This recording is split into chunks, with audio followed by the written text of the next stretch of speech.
Hello दोस्तों, आज मैं आपको द बैड बैच मूवी की स्टोरी बताने जा रही हूँ।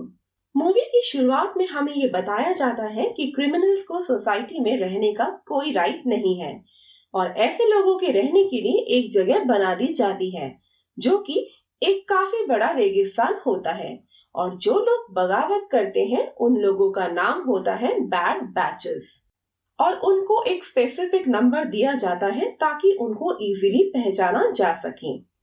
इस एरिया में दो ग्रुप होते हैं, एक होता है नॉर्मल इंसानों का ग्रुप और दूसरा होता है कैनिबल्स का ग्रुप।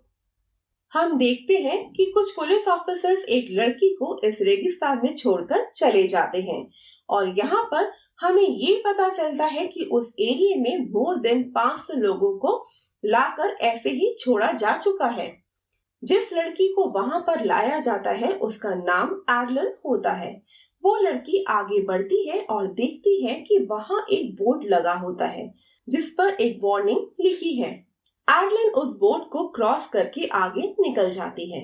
कुछ दूर निकलने के बाद एडलन को एक खराब कार दिखती है जिसमें वो रेस्ट करने के लिए बैठ जाती है। एडलन को पता भी नहीं चलता कि पीछे से कोई आकर उसको पकड़ लेता है।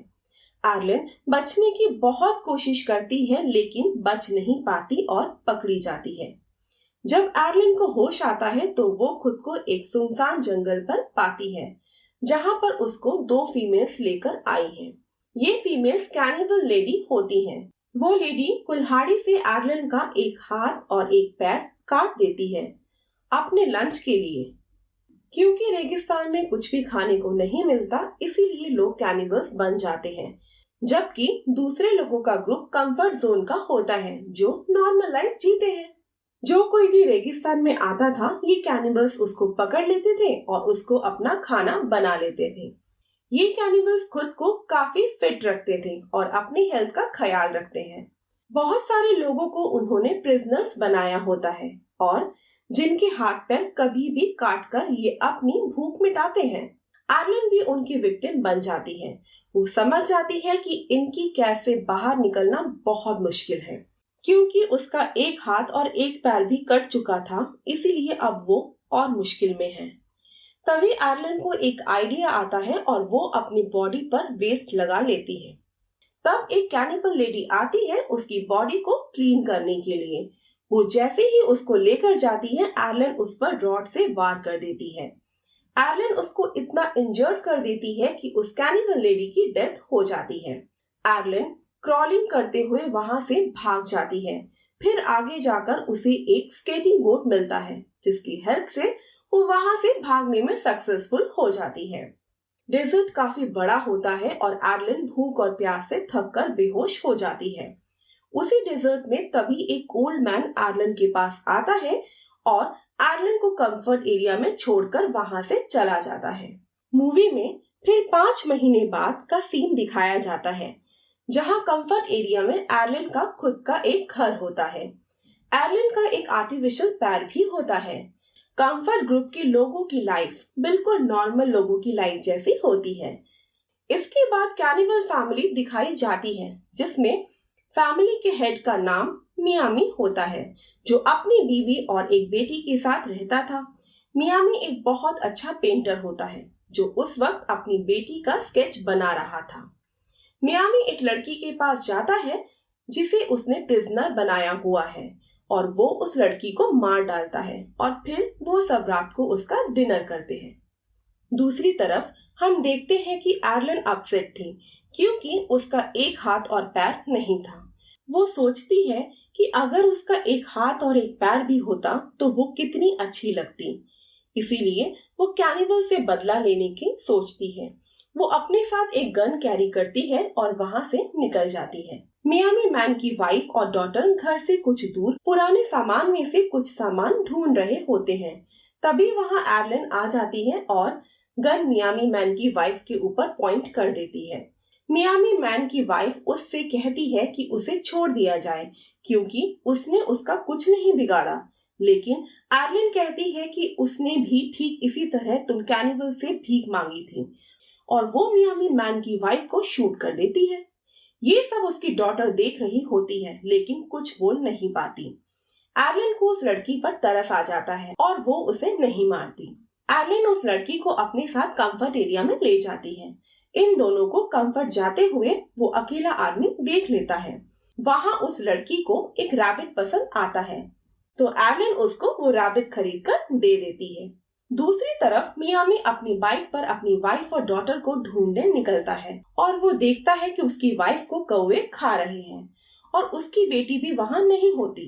फिर मियामी को वो ओल्ड पर्सन दिखाई देता है, तो मियामी अपनी बेटी का स्केच उस आदमी को दिखाकर उससे पूछता है कि क्या उसने इस बच्ची को कहीं देखा है। तब वो आदमी कहता है वो एक ही शर्त पर उसका पता बताएगा, अगर मियामी उसका भी ऐसा ही स्केच बनाए तो। मियामी के पास कोई ऑप्शन नहीं बचता और वो स्केच बनाने के लिए रेडी हो जाता है। फिर वो आदमी मियामी को एक क्लू देता है और उसकी बेटी की फोटो के नीचे लिख देता है फाइंड कंफर्ट, यानी उसकी बेटी कंफर्ट में होती है। रात को एरलिन एक पार्टी में जाने के लिए डिसाइड करती है, जिस पार्टी का ओनर ड्रीम होता है। ड्रीम एक बहुत ही पावरफुल आदमी होता है जो पार्टी में आने वाले सभी लोगों को ड्रग सप्लाई करता है, जिस ड्रग्स को लेकर इंसान अलग ही दुनिया में खुद को फील करते हैं।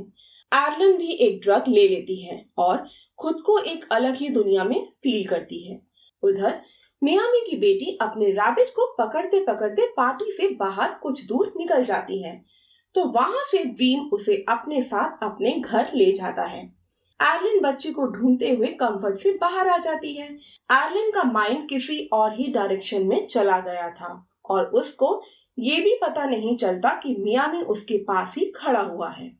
नेक्स्ट मॉर्निंग में जब एरलिन को होश आता है तो वो देखती है कि वो कंफर्ट से काफी दूर है और मियामी उसके पास ही खड़ा हुआ है। मियामी के पास उसका आर्टिफिशियल पैर भी होता है, जिसके बिना एरलिन चल नहीं सकती थी। मियामी उसे अपनी बेटी का स्केच दिखाता है और पूछता है कि क्या उसने इस बच्ची को कहीं देखा है। इस पर एरलिन झूठ बोल देती है और कहती है कि उसने इस बच्ची को कहीं नहीं देखा। इसीलिए मियामी एरलिन से एक डील करता है और कहता है कि मैं तुम्हें छोड़ दूंगा, लेकिन इसके बदले में तुम्हें मेरी बेटी को कंफर्ट से ढूंढ कर लाना होगा। मियामी उसकी इस डील से एग्री हो जाती है। फिर दोनों कंफर्ट के लिए चल पड़ते हैं। आगे जाकर उन्हें एक आदमी मिलता है जो कि कैनिबल का होता है। वो मियामी से कहता है कि वो एरलिन को उसे दे दे क्योंकि वो भूखा है, वरना वो उसे मारकर मियामी को ले जाएगा। मियामी एरलिन को उसको दे देता है, लेकिन जब वो आदमी एरलिन को लेकर जा रहा होता है, मियामी पीछे से नाइफ से उस पर वार कर देता है, जिससे ऑन द स्पॉट उस आदमी की डेथ हो जाती है और एरलिन बच जाती है। मियामी उस आदमी का सारा सामान खुद रख लेता है और उसका एक हाथ भी काटकर अपने पास रख लेता है। फिर वो दोनों कंफर्ट के लिए आगे बढ़ते हैं, लेकिन रास्ते में तूफान आ जाता है। ये दोनों वहीं पर एक टेंट लगाकर स्टे करने का डिसाइड करते हैं। तूफान रुकने के बाद रात हो जाती है। फिर मियामी उस आदमी के कटे हुए हाथ को डिनर बनाने के लिए निकालता है। एरलिन मियामी से पूछती है कि तुम कैनिबल कैसे बने, तो मियामी उसे बताता है कि वो जब 16 साल का था तो एक बोट के जरिए अमेरिका आ गया। क्योंकि वो एक अनऑथराइज्ड पर्सन था, इसीलिए उसे बैड बैचर बनाकर यहाँ भेज दिया गया। उन दोनों के साथ ही बहुत बुरा हुआ था, इसीलिए वो दोनों एक दूसरे के करीब आने लगे। लेकिन तभी वहां से एक स्ट्रेंजर आकर मियामी को गोली मारकर इंजर्ड कर देता है और एरलिन को अपने साथ जाने के लिए कहता है। वो स्ट्रेंजर कंफर्ट का होता है, तो एरलिन उसके साथ चली जाती है। वो स्ट्रेंजर एरलिन को कंफर्ट ले जाकर छोड़ देता है, लेकिन एरलिन कंफर्ट पहुंचकर खुश नहीं होती। वो मियामी के बारे में सोच रही होती है। वो मियामी के साथ बिताए टाइम को याद कर रही होती है। एरलिन उसको मिस करती है क्योंकि वो मियामी को लाइक करने लग जाती है। वो डिसाइड करती है कि वो मियामी के पास चली जाएगी और उसी के साथ रहेगी। फिर वो उसी जगह पहुंचती है। वहां उसे मियामी तो नहीं मिलता, लेकिन उसकी स्केच बुक मिलती है। एरलिन उस नोटबुक को लेकर कंफर्ट में वापस आ जाती है। वो अकेला आदमी डेजर्ट में अकेला बैठा होता है और देखता है कि कुछ दूरी पर कुछ कौवे उड़ रहे थे। वो समझ जाता है कि जरूर कुछ गड़बड़ है। वो वहां से जाता है और देखता है कि मियामी वहां इंजर्ड पड़ा हुआ है और उसके आसपास कौवे मंडरा रहे हैं। बूढ़ा आदमी मियामी की हेल्प करता है और एक कौवे को पकड़ता है और पकड़कर मियामी को खिलाता है ताकि मियामी को कुछ एनर्जी मिल सके। एरलिन मियामी की स्केच बुक देखती है जिसमें बहुत सारे स्केच बने हुए होते हैं और एक स्केच मियामी की बेटी का भी होता है। एरलिन फैसला करती है कि वो मियामी की बेटी को किसी भी हाल में ढूंढ लेगी।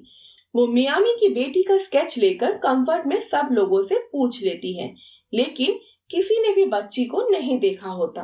फिर वो थक कर एक जगह बैठ जाती है और देखती है कि कुछ लेडीज बच्चों के साथ ड्रीम के घर बाहर निकल रही होती हैं। वहीं पर एक लेडी के साथ मियामी की बेटी भी होती है।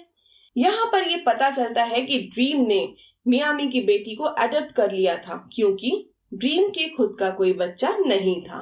अब फाइनली एरलिन को पता चल जाता है कि मियामी की बेटी कहाँ पर है। फिर उसे एक आइडिया आता है और ड्रीम के प्लेस पर वो पहुंच जाती है। वहां पर बहुत सारी औरतें ड्रग्स बना रही थी। ड्रीम वहां आता है और बताता है कि आज वो जो कुछ भी है इन ड्रग्स की वजह से ही है। एरलिन कहती है कि मैं भी इन औरतों की ही तरह यहाँ काम करना चाहती हूँ, जिस पर ड्रीम इस बात पर रेडी हो जाता है और उसे काम पर रख लेता है। एक लेडी एरलिन के रूम में जाती है जहां पर एरलिन वॉशरूम का बहाना बनाकर अपनी नकली पैर में से गन निकाल रही होती है। वो उस लड़की को गन पॉइंट पर लाकर प्रिजनर बना देती है। वो लड़की और कोई नहीं, ड्रीम की वाइफ होती है। एरलिन ड्रीम से कहती है कि अगर तुम बच्ची को मेरे साथ जाने दोगे तो मैं तुम्हारी वाइफ को छोड़ दूंगी। ड्रीम उसकी बात मान जाता है और एरलिन बच्ची को लेकर वहां से निकल जाती है। एरलिन और बच्ची डेजर्ट की तरफ आगे बढ़ते हैं जहां पर उसे मियामी मिल जाता है। एरलिन उस बच्ची को मियामी को दे देती है। एरलिन कहती है उसे कोई फर्क नहीं पड़ता कि तुम कैनिबल हो, मुझे बस तुम्हारा साथ चाहिए क्योंकि मैं तुम्हें पसंद करने लगी हूँ। मियामी की बेटी को भूख लगती है और वो कहती है मुझे नूडल्स खाने हैं, गोश्त नहीं। लेकिन वहां नूडल्स नहीं होते। मियामी उसके रैबिट को पकड़ता है और उसी को मारकर अपनी बेटी को खिला देता है। और अब एरलिन और मियामी हैप्पी लाइफ स्पेंड करने लगते हैं। Thank you.